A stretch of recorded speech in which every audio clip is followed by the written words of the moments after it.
Welcome back. After yesterday's discussion, and if you didn't watch or listen to that yet, I suggest pausing this one and reviewing that first. The link will be below. After yesterday's huge insight, I hope you are basking in the glow of your epistemic humility.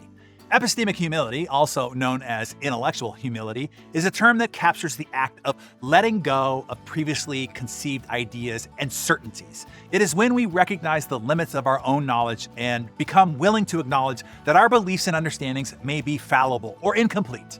It involves recognizing that there may be gaps in our knowledge and that we are capable of errors and biases. By embracing epistemic humility, you can foster a more open-minded approach to new information, which leads to greater personal growth, improved decision-making, and a deeper understanding of the world. So yesterday, we learned all beliefs are useful, but not necessarily true. And it is not for us to debate the truthfulness of a belief, but rather to assess its utility. If it's useful for you, as in it helps you make better, more positive choices, if it helps direct your better behavior and guide your follow-through, if it brings you emotional and psychological peace and well-being, then it's useful, as long as it doesn't hurt anybody else in the meantime as well. It doesn't matter if the belief is true or not, as long as it's useful. This works for us as adults as it did for us as kids. If believing in Santa Claus helped you be nice instead of naughty, then it was useful.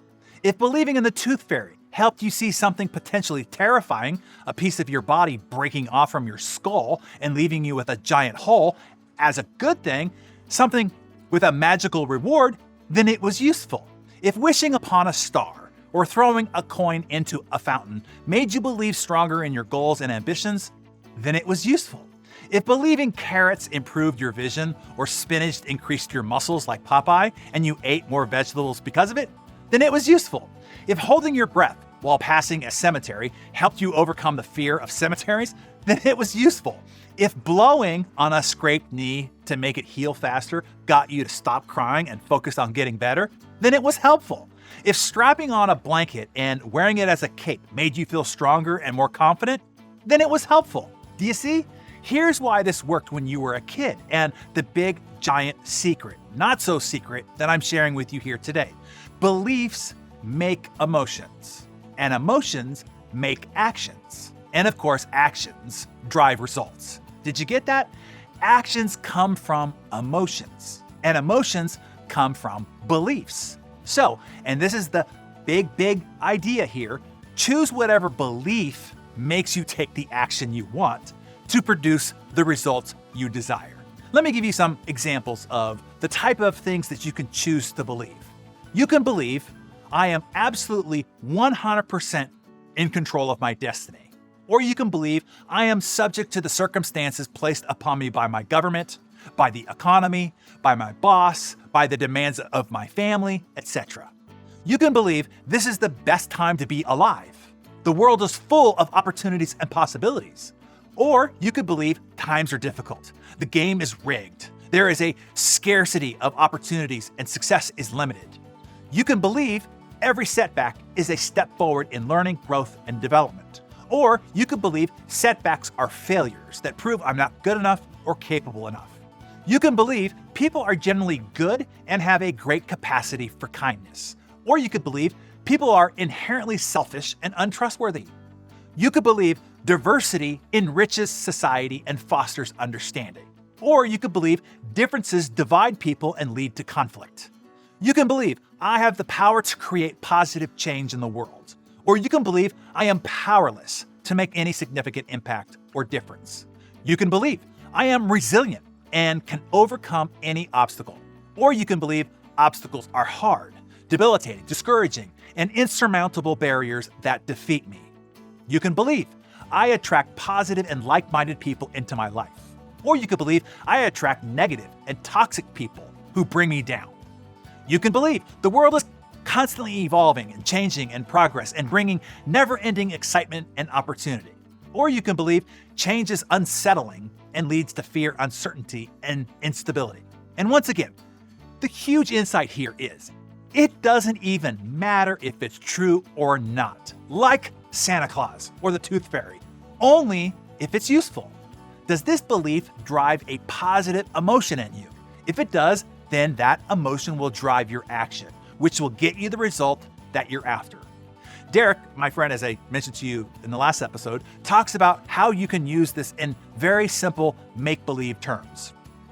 If you're out for a run, make believe that you're being chased by a tiger to get you to speed up. Or pretend that you are running on hot coals to get yourself to run on the balls of your feet. Or that there is a pot of gold waiting for you at the end of your run if you make it all the way to your goal. I really hope that you are getting this. What seems like a simple, almost silly principle, but it is deeply profound. Beliefs are, and should be, useful, not true. Useful, but not necessarily need to be true. Thus, A, doubt everything, and B, accept everything for someone else, if it's useful, and C, adopt or invent whatever belief works for you. As Derek put it, this is a mix of wise skepticism, which means to always doubt the truth of something, and steadfast pragmatism, which means assessing the truth of something based on the success of its practical application, yet being permanently opposed to all isms, which means all belief systems and ideologies. So, Darren Daily friends, number 1, what current beliefs do you have that you need to change, knowing now that they are driving your results? Number 2, what new beliefs will you make up for yourself to drive the emotions, thus actions, thus results that you desire? And number 3, what make-believe or fantastical beliefs might you imagine to help drive your day-to-day behavior? Here are some thought starters. Pretend that you are greeted with enthusiastic cheers and fanfare when you call every client or prospect. Imagine you are a legendary hero from folklore with the responsibility to vanquish obstacles and overcome challenges in your path. Picture yourself as a celebrated author, with each completed task contributing to the chapters of your best-selling success story. Pretend you are a top-tier athlete, competing for a gold medal, igniting your competitive spirit and driving you to give your best during your next workout. Pretend you're an adventurer on a treasure hunt, with each completed task bringing you closer to discovering a valuable reward. Pretend you'll be awarded a giant $1 million check by Ed McMahon if you finish this impossible task on time. Share your 1, 2, and/or 3 in the comments below.